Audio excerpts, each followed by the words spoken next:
সারা দেশে দিনের তাপমাত্রা সামান্য বৃদ্ধি পেতে পারে বলে জানিয়েছে আবহাওয়া অধিদপ্তর।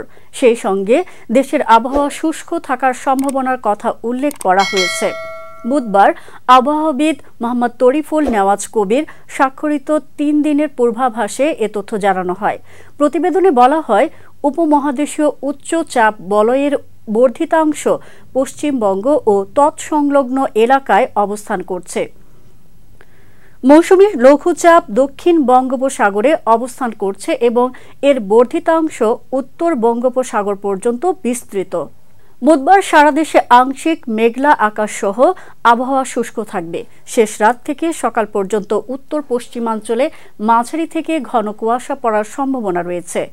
এছাড়া দেশের অন্যান্য অংশে হালকা থেকে মাঝারি কুয়াশা পড়তে পারে, যা কোথাও কোথাও দুপুর পর্যন্ত স্থায়ী হতে পারে। এছাড়া আবহাওয়া অধিদপ্তর জানিয়েছে, আগামী 5 দিনের শুরুতে রাত ও দিনের তাপমাত্রা হ্রাস পেতে পারে।